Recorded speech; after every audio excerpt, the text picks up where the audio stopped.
Hello and welcome back. This is Peggy Paul, the Senior Director of Community Health for the American Heart Association.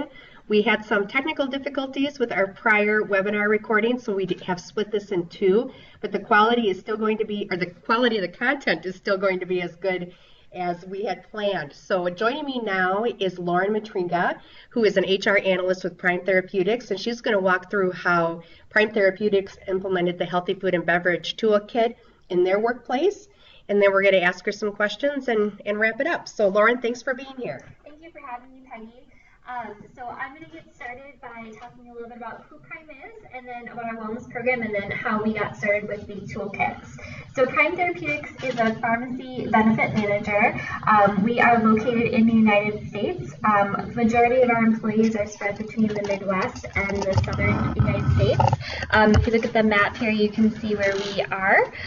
Prime dispenses over 7.25 million prescriptions on an annual basis. We've got over 3,700 employees then located in the United States. We service 13 Blue Cross Blue Shield we're owned by 13 Blue Cross Blue Shield plans, and we have 23 Blue Cross Blue Shield plan clients. Our purpose at Prime is to help people to get the medicine they need to feel better and live well, which aligns really good with the American Heart Association's mission, which is why Prime has decided to partner with them as one of our strategic charity partners. Our wellness program then was created to help our internal employees encompass all aspects that contribute to their overall health and well-being. So our wellness program called Be Well helps provide employees with guidance to help them plan well, feel well, and live well. So everything from financial health, physical health, and emotional health. And which is how we also got working with American Heart Association, because we'd like them to be healthy at work, and if they're healthy at work, then they're going to bring that home and be healthy at home as well. So to start off by creating a culture of healthy eating at Prime, our former CEO, Eric Elliott, served on the local American Heart Association's board of directors. And while he was at one of their meetings, the Healthy Toolkit was introduced, and he returned from that board of director meeting and asked his assistant Adriana to help implement this at Prime. So what she first started to do was take a look at the toolkit and compare it to what we were currently doing at Prime, and seeing how we could implement it with our executives first and then throughout the rest of the company.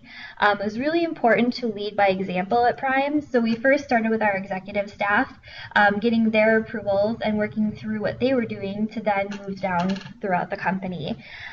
So what we did is, first of all, taking a look at our executive kitchens. We have kitchens that provide a small, simple snacks to our executives throughout the day. They also have beverages in there, some sodas and waters.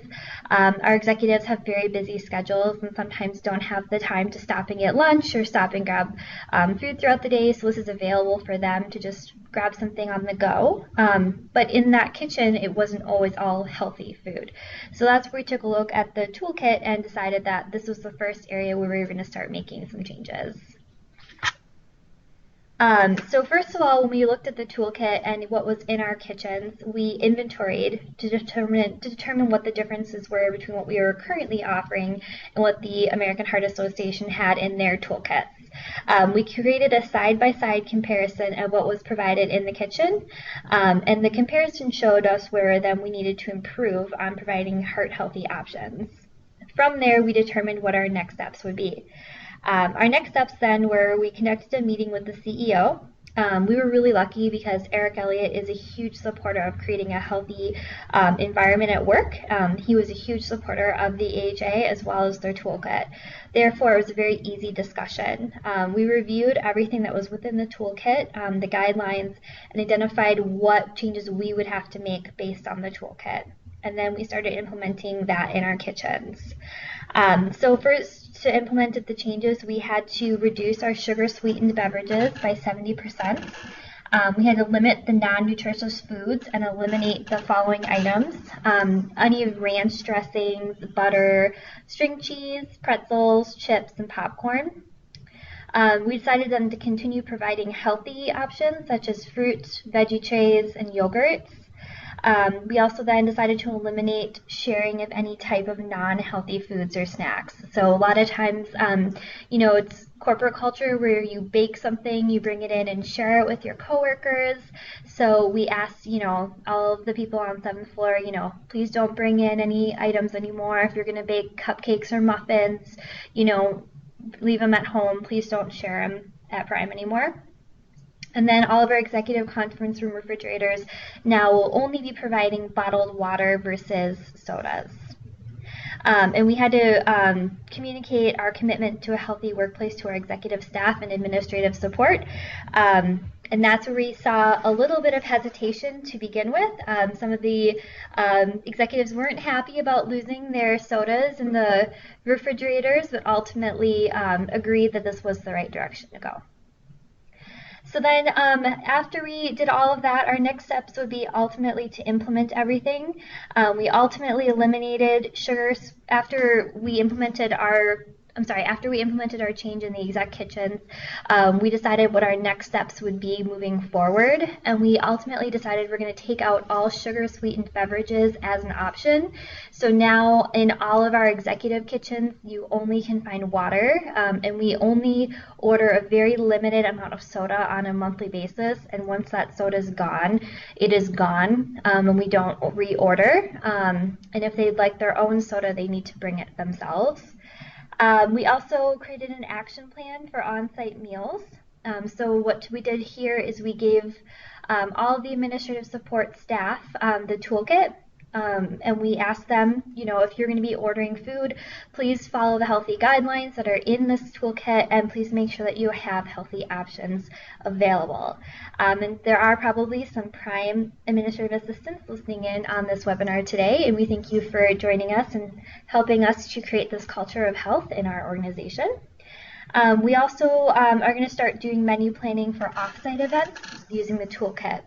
So as assistants, we coordinate logistics for meetings held at offsite venues, and we are going to recommend the toolkit guidelines to the people we are working with to try and help us with customizing menus for these offsite events, such as board of director meetings, ELT meetings, SLT meetings, or any other offsites.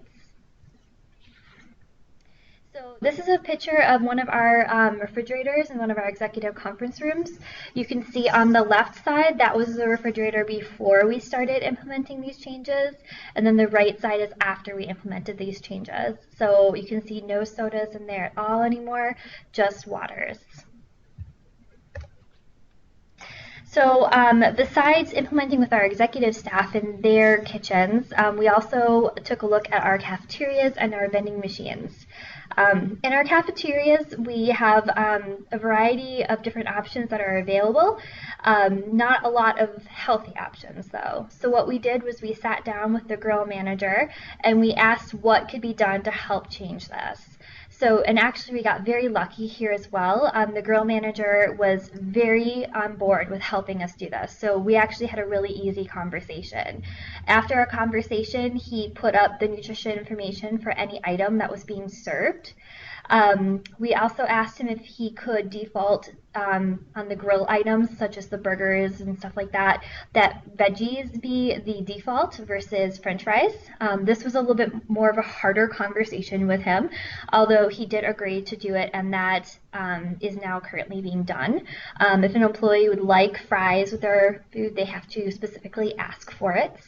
And we also asked him if he would include Weight Watchers recipes in the monthly meal rotation, and he was happy to do this as well. He asked us, just provide him with the Weight Watcher recipe, and he would just add it in. And a lot of times employees don't even realize it's a Weight Watchers recipe because we don't specifically call it out. But those individuals who do Weight Watchers are aware of it, and they can count their points accordingly then. Then in our vending machines, we took a look at what we were offering, and we first started by reducing the cost of water to $1 and kept the cost of soda at $1.35. We also then added healthy options to all of Prime's vending machines. So what we did was we took the toolkit and took a look at what our vending company considered to be a healthy option, and we rotated out anything that did not fall into the toolkit guidelines. Again, we've gotten really lucky because the vending machine company was willing to work with us as well. They provided us a ton of nutrition information, suggestions, ideas of what sold well and what did not sell well, and what employees really like and what they wouldn't like. So now we have more healthy options than we did before, and all of our healthy options are marked and easily recognizable to employees. And I am happy to say that I was in the break room the other day and I noticed that there were a couple empty spaces in our vending machines, and those were some of the new healthy items that we had added recently, and they were sold out compared to some of the other more popular chips and candy bars in there. What are our next steps moving forward? We are continuing to use the AHA toolkit to compare against the items in the vending machine. We have a lot of healthy items in there now. We are going to continuously add more healthy items on a quarterly basis. We didn't want to shock employees by putting them all in at once. So we're going to start taking a few things out on a quarterly basis and adding a few new things in, and then switching out things that maybe aren't selling well and adding a couple other items in as well. We're also going to possibly look at doing a standalone test of a healthy vending machine. This would be a vending machine that only has healthy items in it. Typically they're a little bit higher priced, but we're going to try it at one of our locations and then see how it goes for a few months, and then see if we can implement it at all of our Prime locations.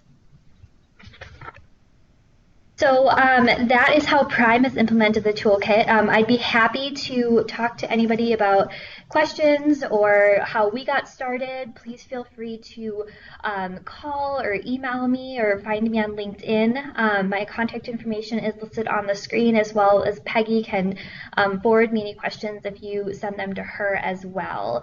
Adriana or I would be happy to answer them for you guys.